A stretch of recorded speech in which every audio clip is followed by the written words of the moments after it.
नमस्कार, बहुत स्वागत आपका। आप देख रहे हैं द न्यूज, आपके साथ मैं सृष्टि मिश्रा। अब यहां पर अरविंद केजरीवाल से जुड़ी बड़ी खबर सुन लीजिए। 15 अप्रैल तक उनकी न्यायिक हिरासत बढ़ा दी गई है। जेल नंबर 2 में वो रहेंगे। और इसी के साथ आपको बता दूं, शीश महल से केजरीवाल का सफर अब जेल तक आ चुका है। तो ये है राजनीति में पतन केजरीवाल का शुरू हो चुका है और वो पिछले 1 सालों से चला आ रहा था। देखिए, धीरे धीरे करके पहले बड़े मगरमच्छ को फंसाया गया। इस आम आदमी पार्टी के जितने भी शराब कारोबारी नीति में घपलेबाजी की गई और अब सबसे बड़े मगरमच्छ अरविंद केजरीवाल शीश महल से जेल तक का सफर कर चुके हैं। देखिए, जेल नंबर 2 में वो रहेंगे। 15 अप्रैल तक न्यायिक हिरासत उनकी कोर्ट ने बढ़ा दी है। और इसी बीच आपको मैं एक और आरटीआई खुलासा जो यहां हुआ है वो बताऊंगी, जो ओप इंडिया ने बताया है। और यह तक बताया है कि कैसे अरविंद केजरीवाल की पार्टी ने दिल्ली आरोग्य कोष में मुफ्त इलाज करने का मरीजों का दावा जो किया वो केवल हजारों में है, लेकिन इसको 4 लाख तक बताया गया। ये बड़ी खबर इस वक्त की। और अरविंद केजरीवाल की पार्टी ने कहा कि हम मुफ्त इलाज देते हैं। यहां तक आपको बता दूं, 79 पुलिसकर्मी कोरोना के कारण जिनकी मृत्यु हुई थी, जो कोरोना वॉरियर्स आप उनको कह लीजिए, उनको मुआवजा तक 1 करोड़ का नहीं दिया गया। और यही वजह है कि प्रदर्शन पूरे दिल्ली में हुआ। लेकिन आज देखिए, यही होता है सफर का अंत। अगर राजनीति में भी अभी आपने अगर एक जो लाइन है उसको क्रॉस कर दी तो हालत केजरीवाल वाली हो जाएगी। चलिए ना, देखिए हेमंत सोरेन के साथ क्या हुआ। इतने घोटाले किए उन्होंने, इतने घोटाले किए कि अंत में सजा भुगतनी पड़ी। वो भी जेल में बैठे हैं। और इन्हीं दोनों नेताओं की गिरफ्तारी के विरोध में पूरी आम आदमी पार्टी के साथ विपक्ष के सभी नेता आ चुके हैं, जो आपने कल देखा रामलीला मैदान से। चलिए आंकड़े पर नजर डालते हैं। दिल्ली आरोग्य कोष में यहां पर फरिश्ते स्कीम के तहत यहां मुफ्त इलाज जो दिया गया है वो उसका आंकड़ा एक साल में केवल 800 मरीजों का है।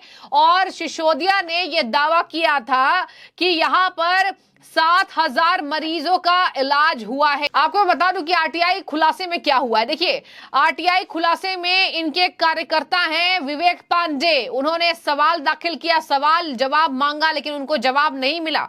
जो उन्होंने सवाल डाले थे वो इस तहत थे कि 2018 से लेकर 2024 तक दिल्ली आरोग्य कोष में मुफ्त इलाज पाने वाले मरीजों की कितनी संख्या थी। लेकिन ये बात सामने नहीं आ पाई। और ये बात सामने आई है कि 166 करोड़ आम आदमी पार्टी ने खर्च किए। लेकिन आपको बता दूं, आपको हैरानी होगी, जो 6099 मरीजों का इलाज हुआ है, इसको मनीष सिसोदिया ने, यहां तक कि द इंडियन एक्सप्रेस ने भी बताया था कि ये लाखों की संख्या में मरीजों का इलाज दिल्ली सरकार दिल्ली आरोग्य कोष के तहत करा रही है। आपको मैं बता दूं, फरिश्ते स्कीम के तहत ये जांच पड़ताल हुई जब, तो पता चला कि फरिश्ते स्कीम, फरिश्ते योजना के तहत ये मुफ्त इलाज हुआ है। तो आप समझ जाइए, हर बात में घोटाला, हर योजना में घोटाला। और यही वजह है कि आज मुश्किलें इतनी बढ़ गई हैं कि जेल की हवा केजरीवाल को खानी पड़ रही है। अब केजरीवाल आज जेल में लाए गए हैं, 15 दिन और रहेंगे। अब ये 15 दिन से सरकार चलाएंगे अंदर बैठकर ही। ये तक कहा गया कि एकमात्र ऐसे नेता है जो जेल से सरकार चलाएंगे। देखिए कितनी बड़ी बात है। अरविंद केजरीवाल की राजनीति कहां से कहां तक पहुंच गई। और देखिए, यही होता है, जो अंत भला तो सब भला कहते हैं, लेकिन यहां इनके साथ कोई भलाई का काम नहीं हुआ है। इतने घोटाले अरविंद केजरीवाल ने किए कि आज उनको जेल की हवा खानी पड़ रही है। यहां पर देखिए लोग कैसे चुटकी ले रहे हैं। यहां पर कहा जा रहा है कि सिसोदिया और संजय सिंह जो हैं वो इंतजार कर रहे थे। अब जेल में 4 यार इनके हो जाएंगे। और 100 करोड़ का फिर से ये यहां पर आरटीआई जो खुलासे कर रही है, कहा जा रहा है कि 100 करोड़ की मिसिंग है। 100 करोड़ पैसा कहां गया। आपने मुफ्त इलाज के लिए केवल 66 करोड़ रुपए खर्च किए, लेकिन आपने अपने दावे में बताया, आरटीआई को बताया कि हमने भैया 166 करोड़ रुपए खर्च किए हैं, लेकिन ये अब तक नहीं आ पाया। 6 साल में केवल 6099 मरीजों का इलाज, 100 करोड़ का आंकड़ा गायब। आरटीआई में 66 करोड़ केवल। सिसोदिया ने कहा था 168 करोड़ हमने खर्च किया है। आपको बता दें, जनवरी से लेकर अक्टूबर तक यहां कहा गया कि 1,13,693 मरीजों का इलाज मुफ्त में दिल्ली के अंदर हुआ है, दिल्ली आरोग्य कोष योजना के तहत। लेकिन जानकर आपको हैरानी होगी, यह आंकड़ा केवल हजारों में सिमट गया। ओनली 6099।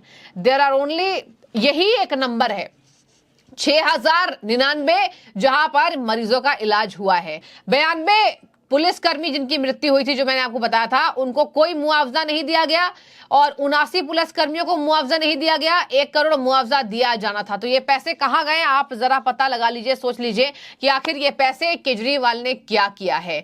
यही बात है कि बार बार केजरीवाल फंसते जा रहे हैं और अब तमाम प्रतिक्रिया सामने लोगों की आती जा रही है केजरीवाल के जेल में जाने को लेकर। देखने वाली बात होगी, इतने मुश्किल में फंस चुके हैं केजरीवाल। अब आरोग्य कोष का भी खुलासा, फरिश्ते स्कीम का भी खुलासा, दिल्ली शराब घोटाले का खुलासा तो पूरी दुनिया में हो गया और देखते जाइए आप कितने ज्यादा घोटाले इन्होंने जल बोर्ड में भी किए। देखने वाली बात होगी क्या दलील पेश करके केजरीवाल अब बचते हैं, बचेंगे भी या नहीं। क्या आपको लगता है ये जो तमाम माहौल बन चुका है अब आज ही शिफ्ट किए गए हैं? आप अपनी राय रखिएगा।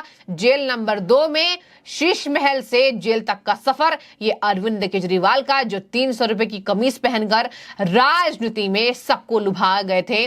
सबको लगा था वाह कितने अच्छी पार्टी है, वाह कितने अच्छे हैं, पढ़े लिखे हैं, तो क्या पता घोटाले ना करे। लेकिन देखिए सबसे बड़े घोटालेबाज निकले। अब ईडी जो है वो पूरे पार्टी को आरोपी बनाएगी और ये मई महीने में एक चार्जशीट दाखिल होने वाला है जिसमें आम आदमी पार्टी का पूरा चेहरा बेनकाब हो जाएगा। आप अपनी राय रखिए। बहुत शुक्रिया आपका। देखिए, इस वक्त हिंदुस्तान का बच्चा बच्चा देख रहा है किस प्रकार से बीजेपी ने ईडी का दुरुपयोग करके, सीबीआई का दुरुपयोग करके, चुनाव आयोग का दुरुपयोग करके देश में चुनाव को रिग करने की प्रथा शुरू की है। ये चुनाव इस प्रकार से जीतने की जो प्रथा शुरू की है पूरा देश और विश्व देख रहा है। मुझे लग रहा है कि सुपारी जैसी पार्टी, जिसको वो कहते थे आम आदमी पार्टी, उस पार्टी के सारे नेताओं को जेल भेज करके इन्होंने सिद्ध कर दिया है अगर इनको डर है चुनाव हारने का तो सिर्फ एक ही व्यक्ति से, उसका नाम अरविंद केजरीवाल है। आज उस व्यक्ति के शरीर को आपने जेल में बंद कर दिया, लेकिन पूरा हिंदुस्तान केजरीवाल का रूप ले चुका है। हर व्यक्ति कह रहा है मैं भी केजरीवाल हूं। तो क्या सबको अरेस्ट करोगे, सबको जेल डालोगे? आज हर व्यक्ति जानता है शरद चंद्र रेड्डी जो इस केस का प्राइम एक्यूज था, उससे भाजपा ने, मिस्टर मोदी ने डील किया, कहा कि भैया क्योंकि उसके पहले 6 स्टेटमेंट्स में केजरीवाल जी का नाम कहीं नहीं है, 6 महीना जेल में रखा, उसके मनोबल को तोड़ा और कहा एक ही तरीका है तुम्हारा निकलने का यहां से। पहली बात, तू हमें वसूली में दे 60 करोड़ रुपया, 60 करोड़ रुपया उससे लिया। दूसरी बात कहा कि भाई तुम स्टेटमेंट में केजरीवाल जी का नाम लो, तो 7वें स्टेटमेंट में केजरीवाल जी का नाम लिया। अब ये कोर्टों के ऊपर दायित्व है कि कोर्ट वो 6 स्टेटमेंट्स मंगाए और पूछे ईडी से कि इसमें क्यों नहीं नाम है केजरीवाल का। जब तूने बेल दिलवा दिया उसको, जब तूने डील कर ली उसने केजरीवाल छोड़ो, वो तो मोदी का नाम ले लेता। आज कोई भी व्यक्ति जानता है किसी को जेल में रख करके उसका मनोबल तोड़ के किसी का नाम उससे लिखवा लो। ईडी ने कहा है कि आतिशी और सौरभ भारद्वाज इसमें शामिल है, उनके खिलाफ भी सबूत को दायर करेंगे। भाई पूरा आम आदमी पार्टी को बंद कर दो, हर कार्यकर्ता को बंद कर दो, देश में अपोजिशन को सबको बंद कर दो, सबके अकाउंट फ्रीज कर दो, चुनाव तो वैसे जीत लो। फ्री एंड फेयर इलेक्शन कुछ होता है चीज? चुनाव आयोग सबसे कमजोर आयोग है। TN सेशन होते तो मालूम पड़ता आयोग क्या होता है, आयुक्त क्या होता है। इन्होंने अपने आप को सरेंडर कर रखा है मोदी को। जैसे मोदी चाहते हैं वैसे ये करता है। चुनाव आयोग के अनाउंसमेंट के बाद भारत रत्न दे रहे हैं, ये प्रेसिडेंट को खड़ा कर देते हैं। ये आज पूरा संविधान, लोकतंत्र सब खतरे में है देश में और पूरा दुनिया देख रहा है कि सबसे बड़ा लोकतंत्र आज किस प्रकार से मोदी को झेल रहा है। तरफ क्या होगा कि जेल से सरकार चलाए जाएंगे, इस्तीफा देंगे? भाई ये भाजपा का स्टेटमेंट है, भाजपा का बड़ा इंटरेस्ट है इस्तीफा दो, क्योंकि भाजपा चुनाव में केजरीवाल से कभी जीत नहीं सकती। ये मुझसे लिखवा लो।